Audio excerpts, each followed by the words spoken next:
Ladies and gentlemen, I'm afraid that this is another hit for James Gunn and the gang. This is just another hit for the Guardians of the Galaxy trilogy. I'm afraid so. I don't know what to tell you. It's another banger. Hello, ladies and gentlemen, and welcome back to a movie review for Guardians of the Galaxy Volume 3. After many years and a lot of anticipation, the Guardians and James Gunn are back on the big screen in their own solo movie. Now, before we get started, make sure you leave a like and subscribe. I'd really appreciate that. And also, I got a couple things I want to say real quick. First of all, I'm sorry for the lack of reaction content on this channel recently. Reaction content is coming back to this channel very, very soon. Probably even this week. We're ramping back up. We're coming back up. And I have been posting some gaming content on here. My last couple of parts of The Last of Us Part 2 gameplay are slowly coming out. And we're almost done that game. And we're going to move on to a new game very soon. So stick around for that. I'd really appreciate that. And also, this review is going to be a spoiler review because there are some parts that I want to talk about the second half of the movie. And to talk about that, spoilers. So spoiler warning, if you haven't seen the movie this weekend, go watch it, then come back here and let's talk about the movie. Leave your thoughts about the movie down in the comments. I would love to have a discussion with you about that. And also, not going to talk about everything that happens in the movie, but we'll touch upon as many things as possible. So, for Guardians of the Galaxy Volume 3, just like all the trailers, all the promotional materials, all the posters.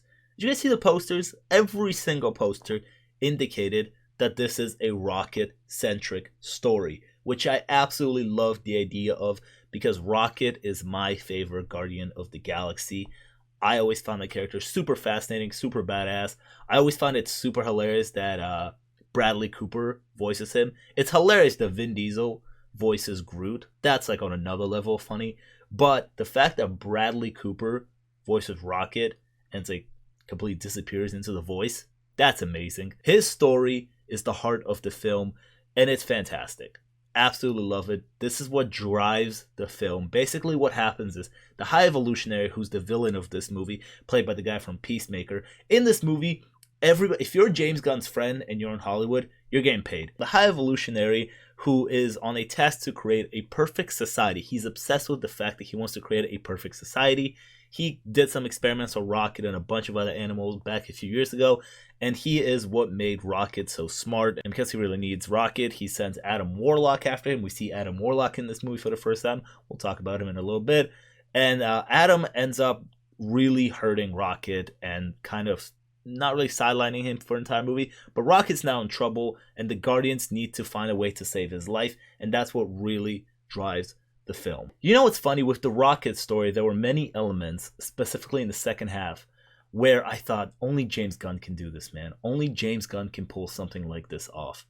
There are times, dude, so many just great emotional moments, specifically from that story with Rocket and his friends, Lila, Chiefs, Floor. It's so touching and so sad at the same time and just beautiful in general, and it's stuff that again only James Gunn can do.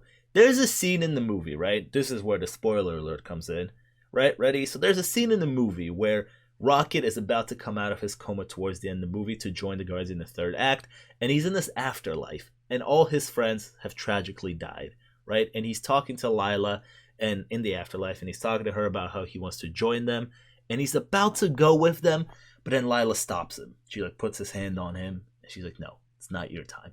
And when she does that, there were people in my theater who cheered, clapped. They were so happy that she stopped him.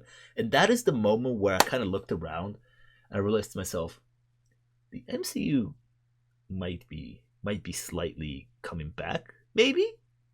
I don't want to say the full MCU's come back because again, this is the magic of James Gunn's directing and writing, because stuff like this, a raccoon in the afterlife and then an otter stops him, his otter girlfriend stops him from joining them in the afterlife. Like on paper that sounds ridiculous, but it works so well. It works beautifully.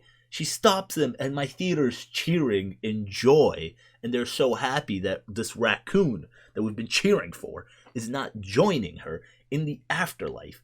That was just crazy. And there's a scene towards the end, because this entire movie, Rocket is talking about how he's not a raccoon. That's like his whole bit, that he's like, I'm not a raccoon, right? I guess he's been doing that the past couple of movies as well.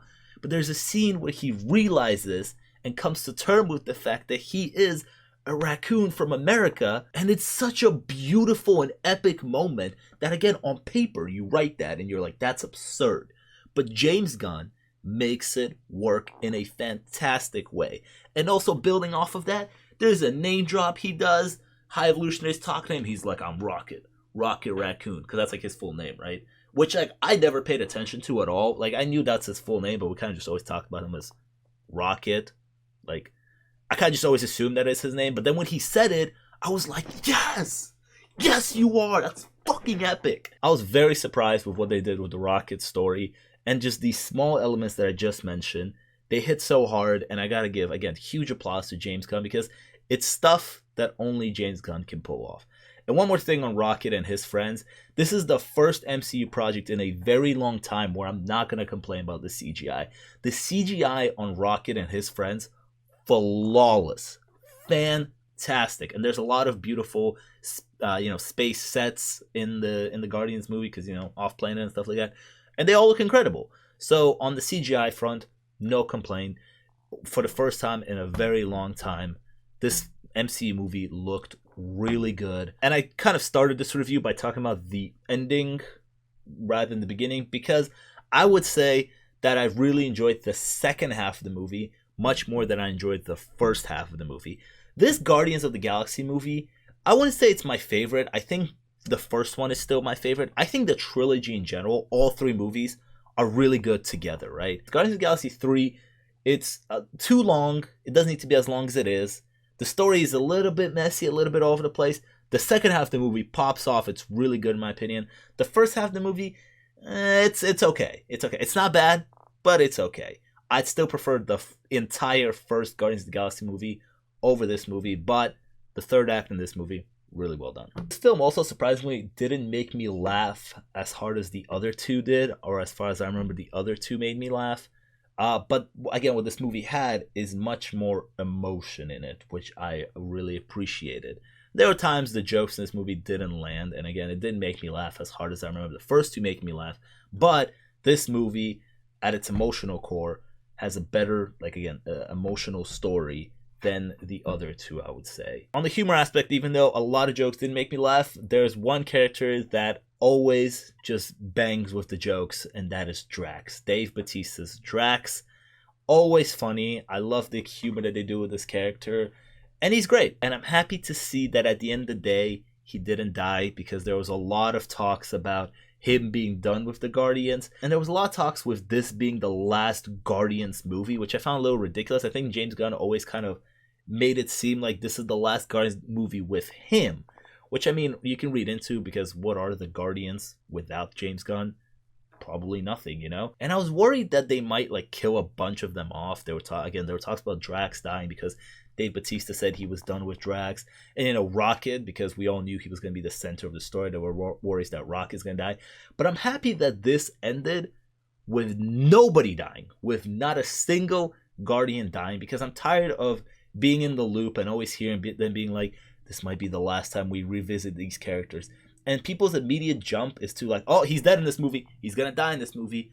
I start to think that I'm kind of tired of actors leaving their roles by their characters dying. There's other ways to say goodbye to characters without killing them off, in my opinion. So I'm happy to see that pretty much no Guardians died, but they still kind of said their goodbyes to the audience, or at least some did. On some other Guardians fronts, we have Gamora, but this is the 2014 Gamora, because the whole thing in Endgame, and she doesn't remember her relationship with Peter, and that's what Peter's trying to convince her that they had in the past, and it's kind of a whole thing. But I'm happy to see where they took Gamora, because it would have been kind of too tiresome to have this entire will they, won't they type thing going on. It is in this movie, but you could tell the entire time in this movie that they won't. They try to play it off as well, will Gamora be ooh, maybe I do love you actually? But no, she really hammers the point home. I'm a different Gamora. I'm not your Gamora. Stop trying to chase me. And by the end of the movie, they come to terms of that. Both of them. Peter specifically comes to terms with the fact that, you're not my Gamora, but you're still pretty badass. You did your thing. You helped us in this adventure. And thank you. Really what happened with Gamora in this movie is that she learned to appreciate and be part of the Guardians as a whole team. not just be with Peter. She appreciated, helping the entire team, which is good. I like the fact that she was more focused on helping everybody than just falling in love with Peter again. Another character that I want to talk about is the highly anticipated debut of Will Poulter as Adam Warlock. Adam Warlock was teased at the end of Guardians of the Galaxy 2 back in 2017, and a lot of fans, especially fans who read comics, were really excited to see him. Again, don't read comics, so didn't know much about him, but I heard some hype about him. And in this movie, he is okay. He feels like an afterthought as a character. It's not Will Poulter's fault. I think Will Poulter was good in the movie, but I think the movie didn't give him much to do. He shows up in the beginning, he hurts Rocket, and then he leaves for a huge part of the movie. And then he comes back with his mom or whatever. He just kind of shows up on scene, causes chaos, and then leaves. He's a bounty hunter. That's a bit dumb. That's a bit like he's like a child. He's not fully developed. That's what they say in the movie, which I found a little bit funny. And he stayed alive at the end of the movie. He actually joined the new Guardians team, which I'm excited for whenever we do see him again or the Guardians again. But I hope that whenever we see him again, I hope that he matures, that he learns. Because again, this movie, they say he wasn't fully developed yet, and he might have room to grow as a character. So I hope they grow him as a character and don't just leave him like a doofus that he was in this movie. But I'm worried because I think next time we see him, he might just be a doofus like usual. But the way they set him up in this movie, it sounds like if you just give him a few years, he will learn and mature. And again, he will just mature. He won't be a child. But yeah, at the end of the day with Adam Warlock, he just kind of feels like an afterthought. They were like, hey, James, you kind of teased him in 2017. What are you going to do with him? And he was like, all right, I'm going to make him a bounty hunter. And he's just going to show up on scene sometimes, cause chaos. And he's actually going to save Peter Quill at the end of the day, which I thought it would have been really stupid for Peter to die by just turning around and going to save his music player. So, yeah, Adam Warlock does come through in the end. Also, quickly on the Guardians front, loved the costumes. The blue costumes, looked great. Would like to see them again next time we see this new iteration of Guardians. That'd be great. The villain of this movie, played by that guy from Peacemaker, whose name I do not want to butcher, so I'm not even going to try that. He was okay. He'll go down the Hall of Fame of being like a okay MCU villain.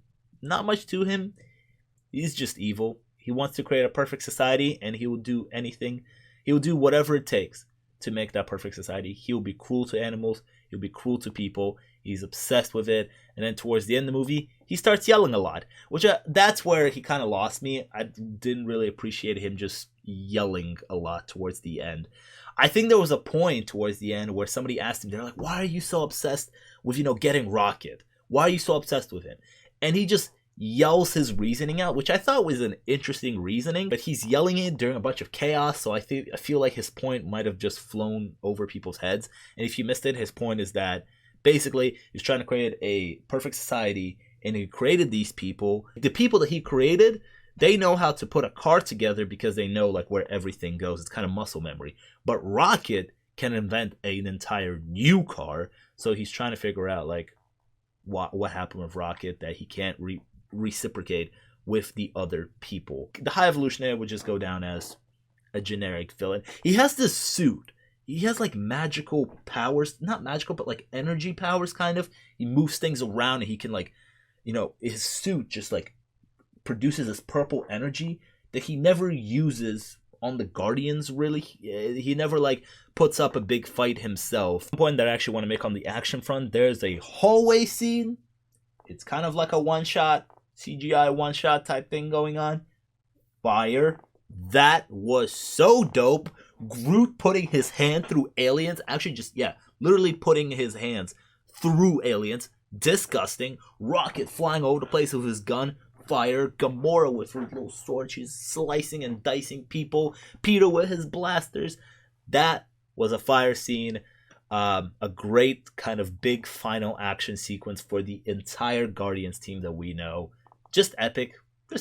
And that's another part of why the second half of the movie is that much better than the first half of the movie. And yeah, at the end of the day, the Guardians say goodbye to each other. Because again, through all the press and everything, and we know where James Gunn is heading. We know where his loyalty is going to next. It's going to DC. This has been talked about that this is potentially the last Guardians movie with this team. So a lot of people again were like, how is this gonna end? Who's gonna die? Nobody dies at the end of the day. And what happens, the way they say goodbye to each other is they kind of just abruptly at the end of the movie decide to go separate ways. So what happens is that Peter is like, I'm gonna go to Earth and spend some time with my grandpa. That makes a little bit sense because throughout the movie they were talking about his grandfather and how he should go see him, and he decides at the end of the movie, he's like, you know what, I'm gonna take some time off, I'm gonna go see him. In the post-credit scene it does say Star-Lord will return, so Chris Pratt will be back at some point.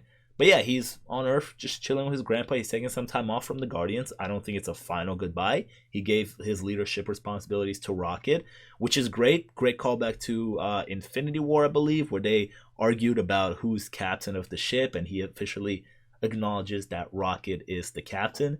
I thought that was great. And so yeah, he leaves. But what kind of threw me off was Mantis being like, okay guys, it's time for me to go do my own thing because I did what Ego always wanted me to do, and now I'm doing what the Guardians want me to do. It's time for me to go off on my own adventure. That threw me off because unlike Peter's story where they mention his grandpa throughout the movie, and it's, you know, it makes sense that he's going to his grandpa, Mantis, I don't feel like her story in this movie was ever like her being like, man, I should like go my own way. She just kind of abruptly, in my opinion, decides to do that at the end. I just felt like that was a bit abrupt for her character. And I also don't like the fact that they split up Mantis and Drax. I think that's a great dynamic. It's interesting. I don't really think it's a relationship thing, like a couple thing. I think it's just a great friendship, a great duo. I don't like that they split them up because I think Drax and Mantis are great. When Drax was like, I'll come with you, I was like, that's great. Go with her. You two, leave the Guardians together. Go on some adventure together. But no, she tells him, nope, Drax, stay here. I hate losing that dynamic between them two. Also, them two, there was a scene in the movie where Mantis kind of pours her heart out about how she feels about Drax in a very funny and insulting way. She's like, he's an idiot, but he's our idiot, and this is what he brings to the team. He makes us laugh and everything. And, you know, she really says how much she cares about Drax, but then she makes him forget it. And I thought, oh man, like later at the end of the movie, she's actually going to tell him this stuff again, but not make him forget it. But then none of that really happens. I guess they do give each other like a head nod from distance, so I guess that's them acknowledging their dynamic. I just hate the fact that they split up that dynamic. I think that's a great duo, and I hope they come together again someday. There was an F-bomb in this movie from Star-Lord. He tells Nebula to get in the fucking car. My theater had a really good laugh about that. I feel like people are kind of freaking out, being like, oh, it's the first F-bomb in the MCU? Oh, what? No way. Yeah, no, that was pretty funny and a good off-guard use of an F-bomb. Listen, at the end of the day, Guardians of the Galaxy 3, it's a great addition to the Guardians of the Galaxy trilogy, and overall as a trilogy, once again, James Gunn and this gang should be really proud of the trilogy they created. It's not my favorite Guardians of the Galaxy movie. I'd still say the first one in general as a whole movie is my favorite. There was a lot of great parts in this third movie. It's a little bit of a messy story because it tries to take on so many points. Some characters fall behind, like Adam Warlock, like some other Guardians members because there is so many of them. Groot is like barely in the movie. He actually doesn't even say I'm Groot all that much, does he? Oh, there's a great scene where him and Peter go back to back. We saw that in the trailers. Fire, that's amazing. Groot pops off. Actually, no, now that I think about it, take back what I said. Groot was in the movie enough. He does speak at the end, which I found a little bit funny. Found him speaking all of a sudden a little bit corny. I was like, I'd rather him say I'm Groot. But then I was texting my friend, right? And my friend was like, or maybe we finally understand him. Which I thought, damn. You got me.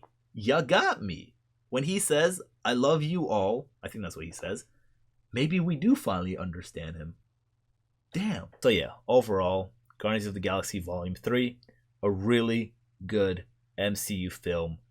It's starting to feel like the MCU might be on track. Way too early to say. One project that's made by James Gunn.